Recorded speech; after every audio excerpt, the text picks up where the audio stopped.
हे दोस्तों नमस्कार। एक बार फिर से स्वागत है आपके अपने यूट्यूब चैनल देव जी के ट्रिक्स में। तो दोस्तों हमने यहाँ पर डेली की तरह शाम 5 बजे जो कि यूपीएसआई का यहाँ पर प्रैक्टिस सेट सॉल्व कराए जा रहे हैं। तो लगातार यहाँ पर आप लोग टेस्ट सॉल्व करते रहिए। चलिए तो स्टार्ट करते हैं। यहाँ पर क्वेश्चन दिया है कि जिनकी ध्वनि केवल मुख से निकलती है वे हैं। बताइएगा कि जिनकी ध्वनि केवल मुख से निकलती है, सिर्फ मुख से निकलती है, उनको क्या कहा जाता है। ऑप्शन आ रहा है यहाँ पर आपका डी नंबर। चलिए ऑप्शन डी आ रहा है तो हम लॉक कर देते हैं ऑप्शन डी को।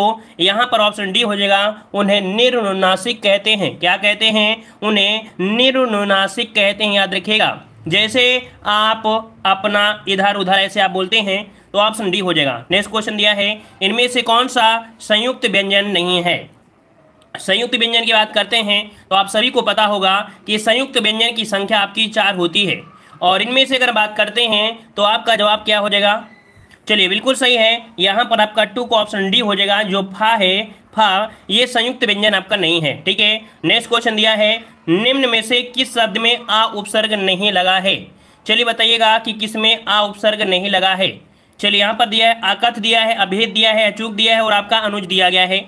यहाँ पर देखो जवाब आ रहे हैं आपका ऑप्शन डी अनुज। अगर आप आ निकाल लेंगे तो नुज का कोई मतलब नहीं रहेगा, आता तो ऑप्शन डी यहाँ पर आपका हो जाएगा। देखो आपको बता दें कि उपसर्ग कब निकलता है, जब एक मूल शब्द निकले और एक उसके आपका उपसर्ग निकले। लेकिन अगर आप इसे तोड़ेंगे तो क्या इसका कोई मतलब निकलेगा? नहीं निकलेगा ना। इस कारण से डी। नेक्स्ट क्वेश्चन, वायुयान के उतार चढ़ाव से यात्री घबरा गए पर चालक ने उन्हें क्या किया भाई। चालक ने उन्हें क्या किया? आश्वस्त दिया। क्या किया? आश्वस्त किया। ऑप्शन यहाँ पर आपका सी राइट हो जाएगा। ठीक है। अगला क्वेश्चन आपसे दिया गया है कि निम्न में से विष्णु प्रभाकर द्वारा रचित नाटक कौन सा है। 5 का जवाब दीजिए कि विष्णु प्रभाकर के द्वारा रचित इनमें से नाटक कौन सा है। युगे युगे क्रांति, दशरथ नंदन, सूर्यमुख, रंग दे बसंती।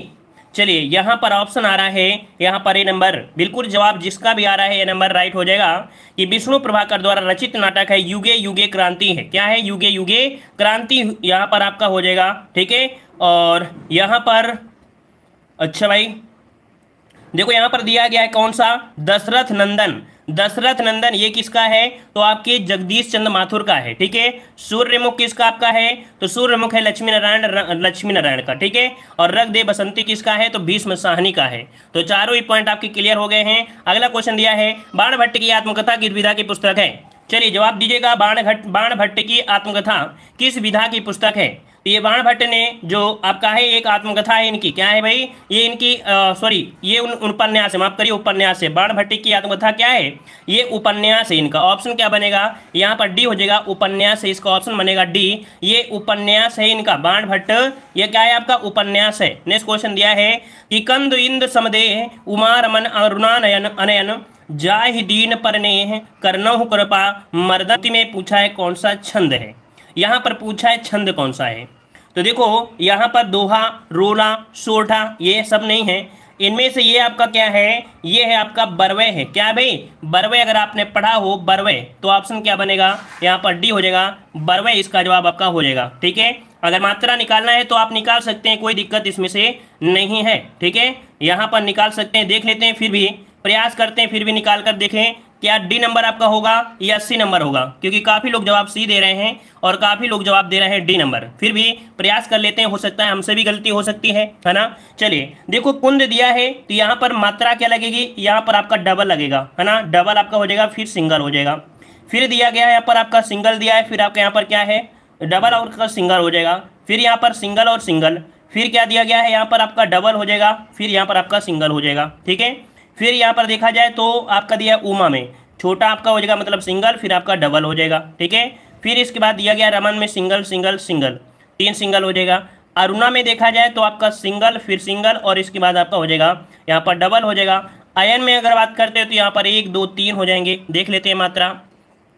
कह रहा आपसे यहाँ पर 1 2 3 4 5 6 7 8 9 10 11 12 13 यहाँ पर निकल रही कितनी भाई? 13 निकल रही हैं। और यहाँ पर देख लेते हैं 2 3 4 5 6 7 8 9 10 11 11 निकल रही हैं, मतलब 11 और 13 तो होता है सोरठा, मतलब इसका जो जवाब आया है वो सोरठा वाला जवाब सही हुआ है। ठीक है, इसका ऑप्शन क्या निकला है, ऑप्शन सी इसका जवाब बनेगा सोरठा, आपका जवाब यहाँ पर राइट हो जाएगा। क्लियर है, ठीक है ना। देखो यहाँ पर मात्रा लगाइए और आंसर आपका निकल आएगा, सोरठा निकल आएगा। ठीक है, चलिए आते हैं अगले क्वेश्चन की। और क्वेश्चन आपसे अगला पूछा गया है, कह रहे वृंदावन विरहत फिरे राधा नंदन किशोर, नीरद यामिनी जानि संग, डोले बोलो मोर। इस पंक्ति में पूछा है कि अलंकार इनमें से कौन है।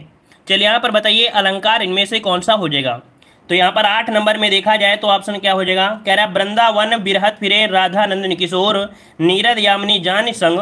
जानि संग यहाँ पर पूछा, इसका मतलब है कि वो कहीं ना कहीं क्या हुआ होगा, भ्रमित हुआ होगा।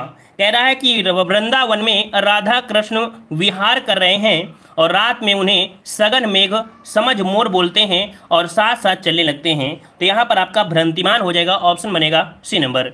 नेक्स्ट क्वेश्चन है कि विशेष रूप से जो भावों को प्रकट करते हैं उन्हें क्या कहते हैं। चलिए बताइएगा कि विशेष रूप से जो भावों को प्रकट करते हैं उन्हें क्या कहा जाता है।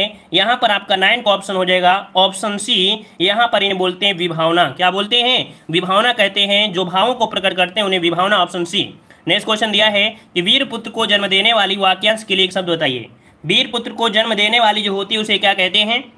चलिए वीर प्रसू आ रहा है, ऑप्शन सी, वीर प्रसू, ऑप्शन आपका सी यहाँ पर आपका राइट हो जाएगा। नेक्स्ट क्वेश्चन दिया है उत्तर प्रदेश में सबसे कम तथा सबसे ज्यादा लोगों द्वारा बोली जाने वाली भाषा क्रमशः कौन सी है।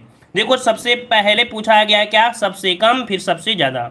तो कम की अगर बात करते हैं तो भैया यहाँ पर देखा जाए तो आपकी बघेली कन्नौजी, अवधी भोजपुरी, कन्नौजी अवधी, तो सब तो हो नहीं सकता है एक साथ। यहाँ पर देखो बघेली सबसे कम बोली जाती है और अवधी क्या है, सबसे ज्यादा बोली जाती है। तो ऑप्शन क्या बन जाएगा, ए नंबर, है ना। ए नंबर आपका जवाब हो जाएगा राइट। यहाँ पर अवधी का प्रयोग भी आप देखते हैं कि आपने साहित्यिक में प्रयोग भी इसका बहुत ज्यादा होता है। नेक्स्ट क्वेश्चन है निम्न में से शुद्ध वाक्य आपको बताना है। शुद्ध वाक्य इनमें से कौन सा हो जाएगा। कह रहे तुलसी की कविता में माधुर्यता है। तो माधुर्यता तो जवाब बिल्कुल आपका पहला ही लग रहा है क्योंकि माधुर गुण प्रधान है, माधुर गुण का प्रधान है। तो इसका ऑप्शन आपका ए नंबर ही आपका जवाब राइट हो जाएगा, ए नंबर। चर्म शब्द का समभिन्नार्थक क्या है। देखिए समभिन्नार्थक क्या है, चर्म। और चर्म की बात करते हैं तो आपका चर्म से आपका चरम, यहाँ पर समभिन्नार्थक है। समभिन्नार्थक यहाँ पर देख सकते हैं, ऑप्शन क्या बन जाएगा, ए नंबर आपका हो जाएगा। नेक्स्ट क्वेश्चन दिया है कि नायिका उत्ग्रीव रहकर दिन भर नायक की प्रतीक्षा करती रही। रेखांकित शब्द की सही वर्तनी आपको बताना है। यहाँ पर देखो दिया है उत्ग्रीव, है ना, उत्ग्रीव दिया है। यहाँ पर बताइए कि उत्ग्रीव जो सही होगा कौन सा होगा।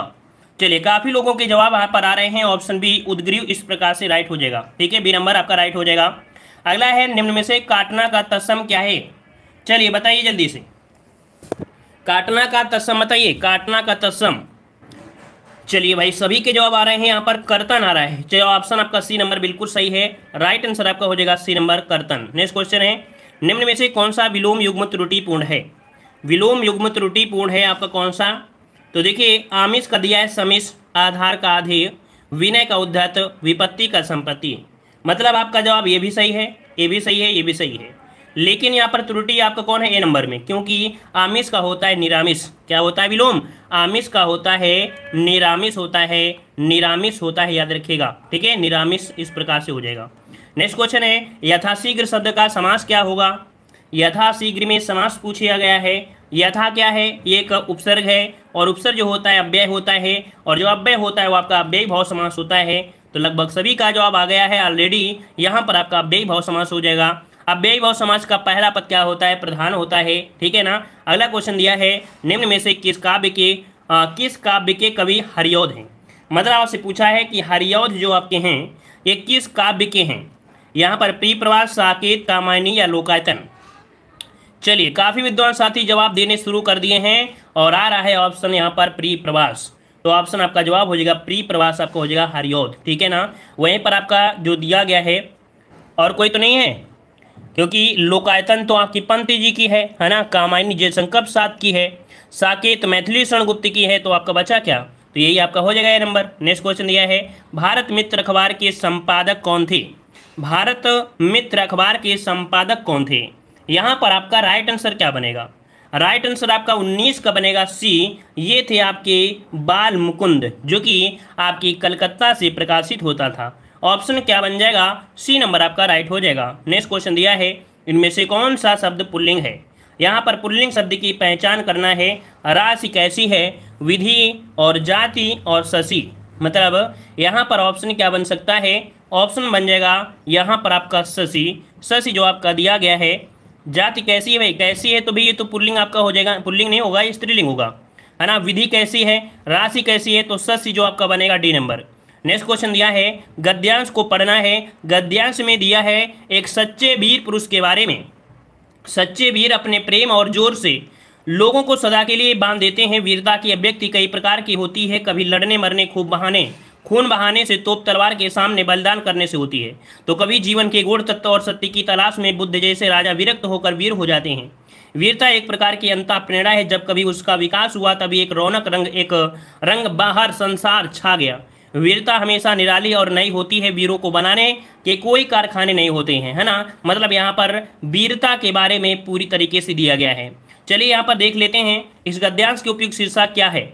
इसका शीर्षक क्या है, यहाँ पर जो बोला गया है किसके बारे में बोला गया है, तो यहाँ पर आपका जवाब क्या हो जाएगा, बी नंबर, सच्ची वीरता के बारे में बोला गया है। ठीक है, और सच्ची वीरता जो संदेश देती है, सच्ची वीरता जो संदेश दे रही है वो दे रही है कि उद्देश्य के लिए सच्चाई पर चट्टान की तरह अटक रहना चाहिए। हमने इस गद्यांश को इसलिए नहीं स्किप किया है कि इसमें आपको हो सकता है किसी के दिमाग में कुछ पॉइंट बैठ जाए।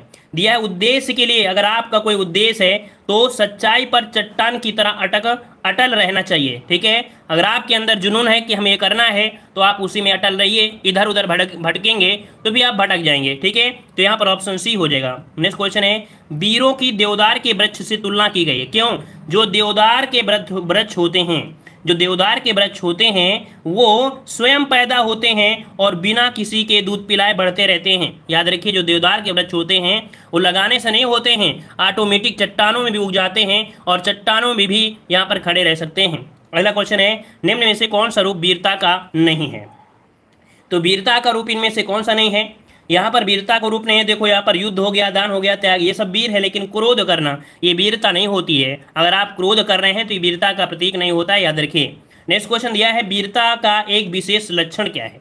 जो वीरता है इसका विशेष लक्षण क्या होता है, तो देखो नकल करना नहीं, हाथ से करुणा नहीं, नयापन। जो वीर लोग होते हैं कुछ नया करने का प्रयास करते हैं, नयापन होता है, तो ऑप्शन आपका ए हो जाएगा। तो देखो हमने गद्यांश पूरा नहीं पढ़ा, फिर भी हमने गद्यांश को पूरा यहाँ पर आपको सॉल्व कर दिया। ठीक है, चलिए अगला है, वियोगी हरि जी का पूर्ण नाम क्या था। वियोगी हरि जी का पूर्ण नाम आपसे पूछा है, अगर आपको पता हो तो जवाब दीजिएगा। चलिए यहाँ पर कुछ लोग जवाब दे रहे हैं सी नंबर, तो देखिए इस प्रश्न का जवाब बिल्कुल सही है, ऑप्शन श्री हरि द्विवेदी। वियोगी हरि का पूर्ण नाम क्या था, श्री हरि द्विवेदी था, ऑप्शन आपका सी राइट हो जाएगा। नेक्स्ट क्वेश्चन दिया है कि आचार्य महावीर प्रसाद द्विवेदी निम्न से किस पत्रिका के संपादक थे।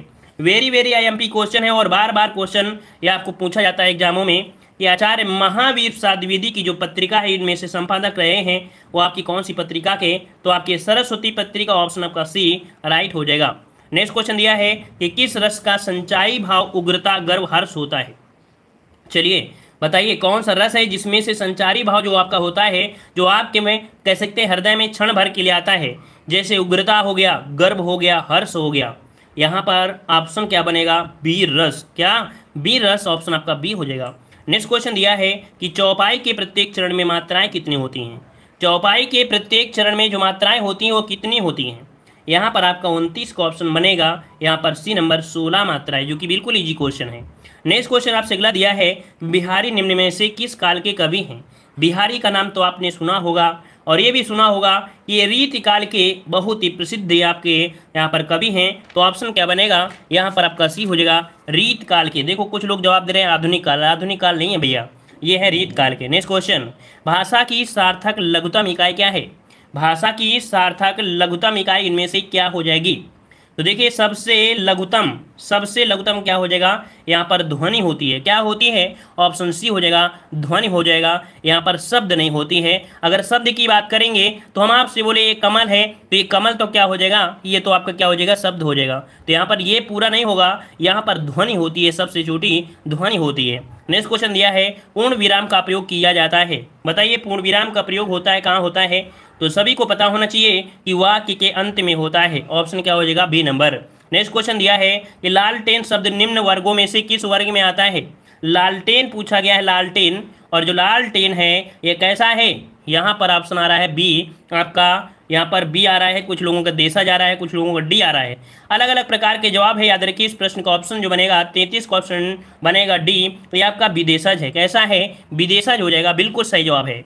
नेक्स्ट क्वेश्चन आपसे अगला पूछा गया है कि निजवाचक सर्वनाम के संबंधवाची रूप के एक वचन की पहचान करें। मतलब यहाँ पर पूछा है निजवाचक सर्वनाम बताइए जो संबंधवाचक में हो और एक वचन के रूप में प्रयोग किया जाता है। तो यहाँ पर जो अपना है, अपना ये निजवाचक है, संबंध बता भी रहा है और एक वचन भी है, ऑप्शन सी। नेक्स्ट क्वेश्चन, अर्चना अत्यंत सुंदर है में कौन सा शब्द विशेषण है। यहाँ पर देखो अर्चना, यहाँ पर देखो सुंदर, यहाँ पर देख सकते हैं कि जो सुंदर है ये विशेष से है, अर्चना जो आपकी ये संज्ञा है, लेकिन अत्यंत जो आपका है यही विशेषण है। तो ऑप्शन आपका बन जाएगा सी, यहाँ पर आपका सुंदर जवाब हो जाएगा। नेक्स्ट क्वेश्चन दिया है कि वह आजकल दिल्ली में है। कौन, यहाँ पर बताइए कौन आपकी दिल्ली में है। तो वह आजकल दिल्ली में है, यहाँ पर पूछा है इस वाक्य में रेखांकित क्या है। यहाँ पर रेखांकित आपको बताना है वह आजकल दिल्ली में है। क्रिया विशेषण अव्यय सर्वनाम और आपका क्रिया, मतलब यहाँ पर थोड़ी सी त्रुटि कर दी गई है कि आजकल है ना, आजकल इस पर जो आपका दिया है आजकल के हिसाब से, क्योंकि यहाँ पर दिल्ली है वो है, तो ऐसा तो आपका नहीं है, तो आजकल के हिसाब से देखेंगे तो ये क्रिया विशेषण इसका जवाब बन जाएगा। ठीक है, इसमें अंडरलाइन आपका होना चाहिए था। अगला क्वेश्चन आपसे दिया गया है, अरे 35 वाले में कोई दिक्कत है कि भाई, एक मिनट 35 वाले, चलिए यहाँ पर समय रहते आपने ध्यान दिला दिया। 1 मिनट, अर्चना अत्यंत सुंदर है, सुंदर मतलब गुण है, गुण जो होता है वो विशेषण होता है ना, ये विशेषण हो जाएगा।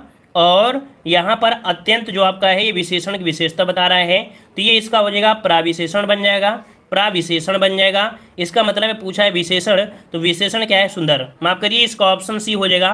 देखो बिल्कुल ईजी था और जल्दबाजी में क्वेश्चन आपका गलत भी हो गया है। ठीक है, तो इसका ऑप्शन क्या हो जाएगा, सी हो जाएगा, क्योंकि विशेषण पूछा था, सुंदर यहाँ पर आपका विशेषण हो जाएगा। ठीक है, चलिए आते हैं अगले क्वेश्चन की ओर। क्वेश्चन आपसे अगला पूछा गया था, इसका जवाब आपका हो गया है क्रिया विशेषण। अगला क्वेश्चन है वीर पुरुष में कौन सा समास है। चलिए बताइएगा, यहाँ पर जवाब है, जिन लोगों का गलत हो गया था वो सही कर लीजिए। ठीक है, जिन लोगों का गलत हो गया था सही कर लीजिए। चलिए जवाब दीजिए, वीर पुरुष में कौन सा समास है, वीर पुरुष में कौन सा समास है। 37 नंबर, यहाँ पर देखिए तत्पुरुष समय है, वीर पुरुष में क्या है, तो आपका तत्पुरुष समास हो जाएगा, ऑप्शन बन जाएगा बी नंबर। अगला क्वेश्चन आपसे दिया गया है, कह रहा है आपसे यहाँ पर क्वेश्चन कह रहा है त्रिदश किसका पर्यायवाची है। त्रिदश किसका पर्यायवाची है, त्रिदश यहाँ पर आपका ऑप्शन हो जाएगा देवता का पर्यायवाची है। देखो देवता के बहुत पर्यायवाची होते हैं, जैसे आपका देव हो गया, ठीक है, और अमर हो गया, सुर हो गया, निर्जन हो गया, अर्गत्य हो गया, अजर हो गया, ये सब देवता के होते हैं। अगला क्वेश्चन दिया है, निम्न से कौन सा शब्द शुद्ध है। यहाँ पर दिया है अध्याधीन, अभ्यर्थन दिया गया है, और यहाँ पर दिया गया है कौन सा, अभ्यर्थना और अधिवर्धन। देखो ये दूर दूर क्वेश्चन आपके दिए हैं, दूर दूर दिए गए हैं, लेकिन याद रखिए इसका जो ऑप्शन बनेगा वो अभ्यर्थना, इस प्रकार से इसका सही होगा। अभ्यर्थना होता है, क्या होता है, अभ्यर्थना होता है। ठीक है, तो इसको नोट कर लीजिएगा। और अगला है, किस भाव की परिपक्व अवस्था को रस कहा जाता है। किस भाव की परिपक्व अवस्था को रस कहा जाता है। यहाँ पर आपका जवाब क्या हो जाएगा, परिपक्व अवस्था, है ना। क्या दिया है, परिपक्व अवस्था, मतलब यहाँ पर ये होगा जब आपके मन में बैठ जाए, क्या बैठ जाता है, स्थायी भाव, स्थायी भाव। तो यहाँ पर ऑप्शन जो बनेगा वो आपका बनेगा स्थायी भाव बनेगा, ना कि यहाँ पर संचारी भाव। संचारी भाव का क्वेश्चन क्या बनता है कि ऐसे विचार जो आपके मन में अल्प समय के लिए आते हैं, ठीक है, अल्प समय के लिए आते हैं, उन्हें संचारी भाव कहते हैं। बल्कि परिपक्व अवस्था को कहा जाता है, स्थायी भाव कहा जाता है। और स्थायी भाव खत्म नहीं होते हैं, ये बने होते हैं। जैसे हर्ष का हो गया, है ना, जैसे आपका वीर हो गया, हर्ष हो गया, करुण, इनके आपके वही आपको हमेशा मिलेंगे, दूसरे कोई स्थायी भाव नहीं होंगे, एक ही स्थायी भाव को मिलेगा, सबका अपना अपना अलग स्थायी भाव होता है। ठीक है, तो इस प्रकार से ऑप्शन क्या बन जाएगा, यहाँ पर आपका डी हो जाएगा। अब इसके आगे क्वेश्चन नहीं है, क्योंकि 40 क्वेश्चन आपके यूपीएसआई में होते हैं, 41 का 2 ऑप्शन कोई दे रहा है। चलिए, तो यहाँ पर याद रखिए 40 क्वेश्चन का टेस्ट होता है। ठीक है, तो 40 में आप लोगों के सही कितने हुए, यहाँ पर जवाब दीजिएगा कि कितने आप लोगों के सही हुए हैं 40 में।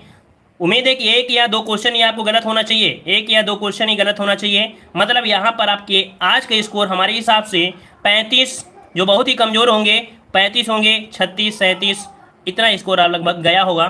तो देखो लगभग सबका कह रहे हैं कि सर 37 नंबर, 38 नंबर, सही हो रहा है। 5 गलत है, 35 हो गया। चलिए अच्छा है कि 35 आपके हैं।